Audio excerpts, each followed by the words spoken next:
What makes you think she's a witch? Well, she turned me into a newt. A newt? We got better. Hello? Hello? Anybody home? Hey, think with fly, think. Do you understand the words that are coming out of my mouth? Wait, Master. It might be dangerous. You go first. It's the Al Travis Show. We've got him. Representative Walter Hudson on with us today. Representative, how you doing today? Fantastic. How about yourself? Yeah, I'm doing fine. AC got hit by lightning on Friday. It's been a miserable weekend. I do not know what they did back in the day without air conditioning. It's a horrid life. I don't know why anybody survived, to be honest. There were times. A lot of people didn't. Yeah, it's true. And the humidity is a whole other thing. Everything in the house felt wet. It was damp. The humidity was just off the charts. And come Tuesday, we'll be living like real live humans again. But till then, it's just been tough. But thank you for asking. I want to get you're out there. You're on the front end of this, as far as I'm concerned, on X and that sort of thing. And we haven't talked about what we're going to chat about today. But I want to talk about the Texas redistricting. All this comes up, and I think it's more in the weeds than most folks ever want to play. We didn't know what gerrymandering really was. I mean, you just don't want to get in the thick of this, but it's out there now. And look what Texas is doing. And all my friends, they're trying to steal stuff. I said, have you ever looked at what you do in the red states? Are you kidding me? The blue states, take a look around. This is not new. Should people in Minnesota even talk about this redistricting thing? We have seats that will always be Democrat no matter what. Yeah. No, I mean, it's something that I've put a fair amount of thought into over the years. And especially in this age that we're in, where we have all these tools at our disposal. I mean, AI is just nuts in terms of what it can do. Yeah. I maintain that there has to be some way to objectively form legislative districts and congressional districts that actually follow some sort of algorithm that is truly nonpartisan. I think there has to be some way to do that. Now, I haven't looked into it too deeply, but coming up with some sort of a standard that it can't be manipulated and that is beyond partisan control, I think is a goal that's potentially worthy of being pursued. But until we come up with that magic formula, this is the way it's always been done. And the Democrat hand-wringing on this is absolutely ridiculous, pretending as though they don't do this, pretending as though this isn't something that's the normal operating course of business is absolutely ludicrous. What do you think Minnesota sits in this? Which is interesting to me because American Experiment came up with this overall thing. We're pretty close to, 50.02% of Minnesotans are Democrats, and they've got 50% of the seats. So it's very even.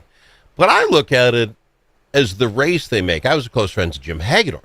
The first district, I think it's 22 counties.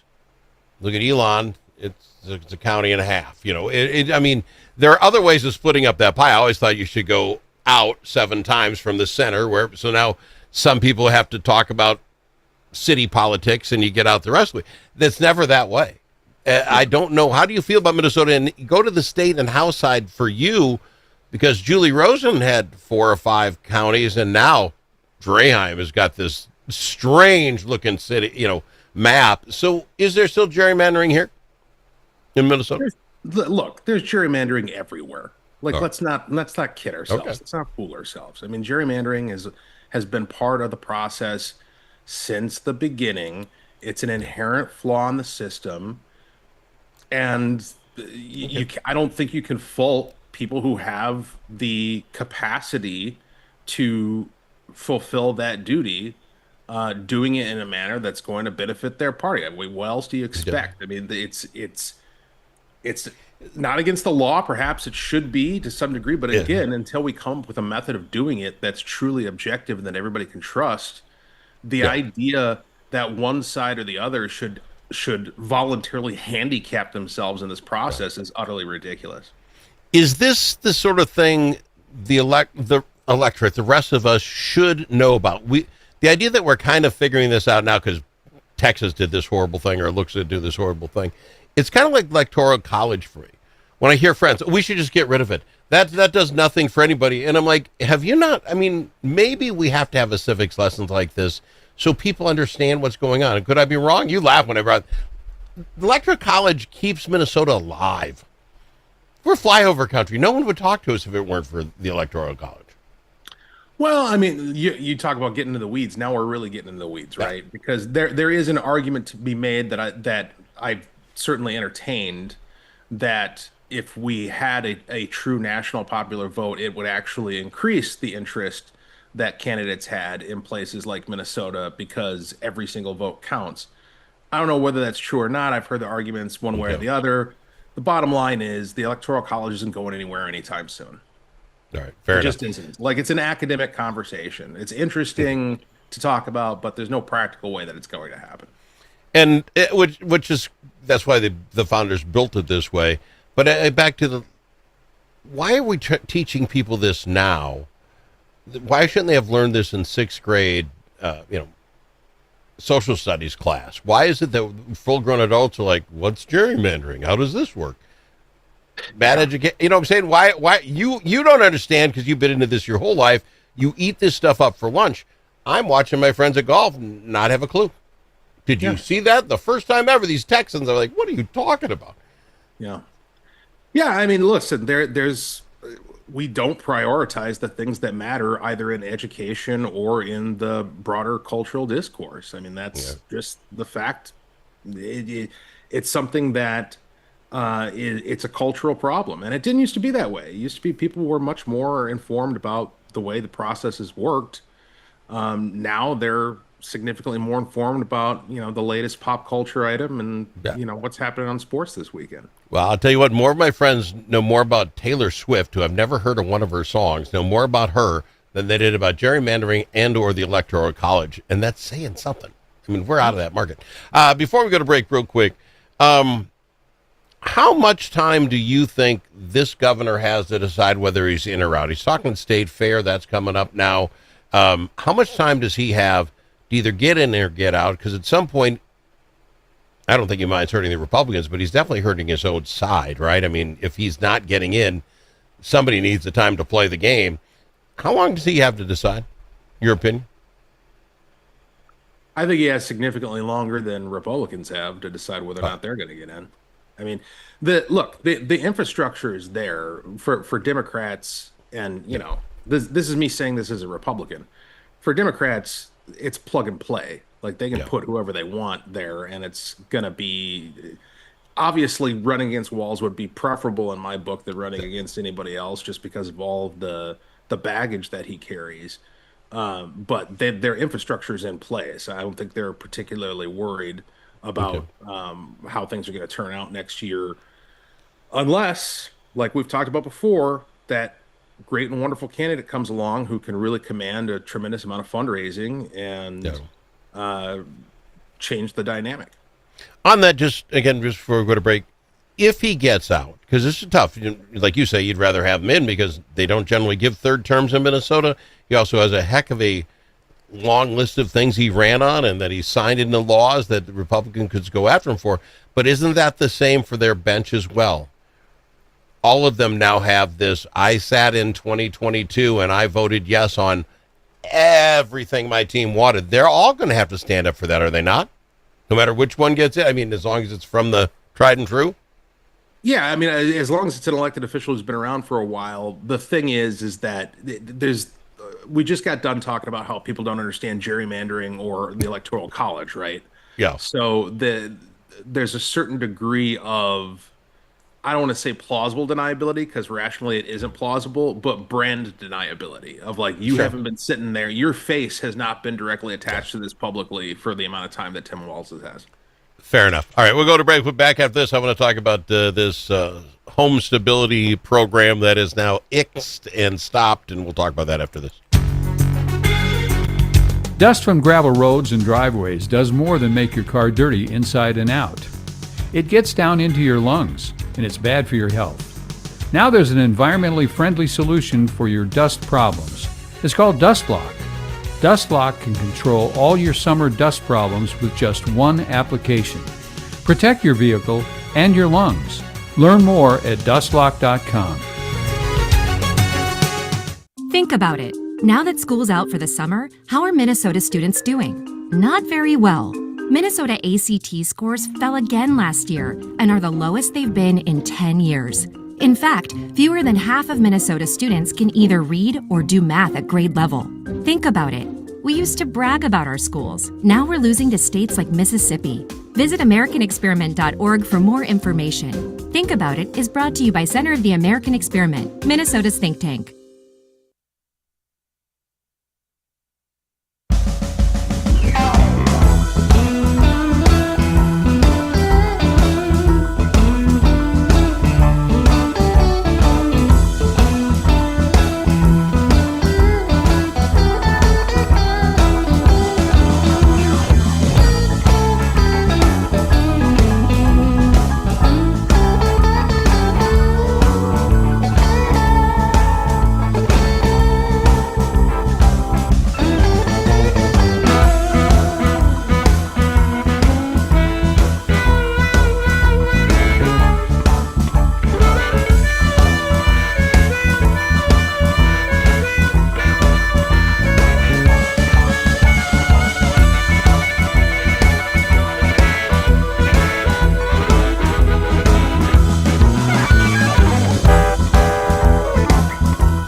It's nice to know a guy that knows a guy. Al Travis. I know him. He's Representative Walter Hudson. I love having him on the program. Sir, the program I want to talk about is the housing stability, whatever the name is, that basically was a Medicaid program, which seems strange, housing and Medicaid, but Minnesota comes up with it because we're very smart people. And they come up with this program. The federal government says, okay, let's give her a shot. I'm going to tell you, I think this is the poster child for Minnesota, what Walz and his team have set up. Let me give it to you. So we have homeless people in Minnesota. How do we fix this? And a genius panel of somebody got together and said, you know what we do? We got to get a bunch of people going around talking to these homeless people and say, do you like it? Maybe you should think about some programs. Have some one-on-ones with them. This is very Minnesota nice. I love this idea. What are we going to pay them? $70 an hour? More than a lawyer? Yeah, because you know what? Not everybody's going to do this. We got to attract good talent. Well, what do we have to talk about? There's 3-4 programs. Yeah, there's church. If they want to get to church, maybe that would work. Let's give them 150 hours each to sit and talk with one homeless human. And the guy's like, that's brilliant. You know what? That we could make a difference in a person's life. Well, what are we going to pay them? $70 an hour. So that's $10,000 a human. 150 hours a week. And what's the outcome? What should we hope for? We're not going to say they got to find them housing, because that's, once we start having negative feedback, we're not going to do that. This is enough. This is how we set it up. You didn't have to have any degree in it. You didn't have to have any degree whatsoever. You just put names and talk Billy Bob under the barn. on the I-34 bridge, send me $10,000. And this government did it. We did that, sir. So much so that this U.S. attorney guy comes in and says he thinks it's almost 100% fraud. All right, guys, we cut it off. Walls, we're done. We're not doing this until we fix it and can start it up with new. These people don't want to make up rules. Representative, is that not the stupidest program I've ever heard of? $70 an hour? Don't have to have a name. Just send in names and we'll mail you checks. How is fraud not going to follow? Well, like I've said in the past, it's increasingly implausible to assume that this was not the intended effect, right? It's actually a brilliant program if the intention is to, through the color of law, provide bribes to your political workers, which is basically what they did, right? I mean, you're not wrong. What it did, right? It did exactly what it was designed to do. I mean, I maintain this. This is not something that was accidental. This was not an oversight. This was a systemically designed program to funnel your tax dollars to Democratic allies. Because that's what it did. Let me go one step further. So we put Bob, Department of Human Services. Bob, you're in charge. This is your program. It's $2.6 million. Let's get this out to some buddies. Let's say buddies of friends. 10 grand a piece, get it out there. Well, this isn't good enough. Bob's in charge. 8,300 people helped the first year. 4 years later with Bob in charge, it's now $1.4 million from the two that it started, and we now have 21,000 homeless people. So Bob, not only 40 times the cost, he now has 3.5 times the homelessness in the world. Yeah. And Bob or Bob's boss didn't say, how's it working, Bob? I mean, is there a metric that shows this is working other than the $250 million that has went out the door?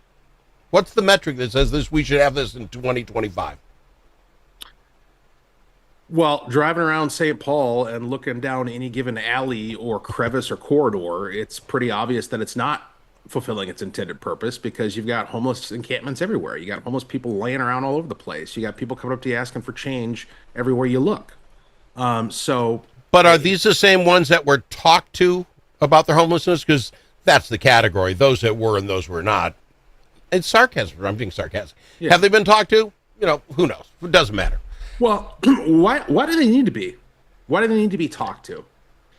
You've got so basically what you have here is, on the one hand, because in theory the way this is supposed to work is the folks who are doing these housing stabilization services are supposed to be connecting these folks with services that actually provide them with housing, right? Yeah. Those services cost money.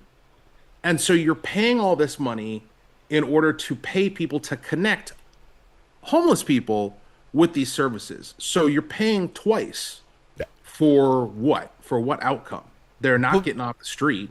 Give us the inside skinny, though, sir. So this is a line item. We have a $66 billion budget. I have no doubt this $104 million can be hid anywhere in there. I mean, there's no way for me to ask you to read the entire flipping thing and bust it down. But somebody in charge of the Department of Human Services, doesn't he have to talk to the head of Human Services and say, yeah, I see this has kind of gotten out of hand, but there has to be at least a half a dozen humans that knew this program was doing this. And has anyone's name come out? Has anyone been written a hard letter saying, Bob, what in God's green earth are you doing? You know what I'm saying? Why does a Minnesotan like me have to find out how this happens when I have elected representatives? I have people on those committees. Why? How is this on me? Well, it's not on you. I got to make it stop it. Unless you're voting for the people who are doing it. Well, right? that's That's really how that line. comes down. Yeah. So we've got the fraud committee that I sit on. Yep. We've brought DHS in several times. We've asked them these questions, not necessarily specific to this program, but to how they administer programs generally. And all we get from both them and our Democrat colleagues on the other side of the table is continual reassurances that there's nothing to see here and everything's fine. Until the federal government says, wait, we're going to take a look.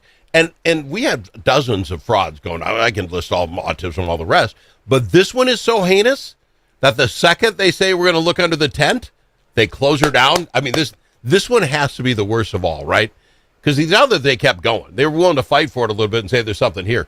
I'm telling you, when they get done looking at this thing, I bet you the guy's probably right. 100% was just wasted, just handed out. Certainly a very significant percentage seems to be the case. Well, tell me why this is the one they closed down and not all the others. It must have been that embarrassing in terms of the detail. Yeah. And I want the details to come out, and I trust you and that board. You guys are gonna lay this stuff out for us. People have to see it. At some point, we have to see the way the sausage is made, or we're just going to keep making sausage like this, and it's not good. I appreciate you, my friend. We're out of time. Representative Walter Hudson of the Al Travis Show. I do thank you, sir. I appreciate you coming on. Yep. He's Walter Hudson on the Al Travis Show. Tired of one-sided media and divisive noise drowning out your conservative values? Take back the conversation with Braver Angel.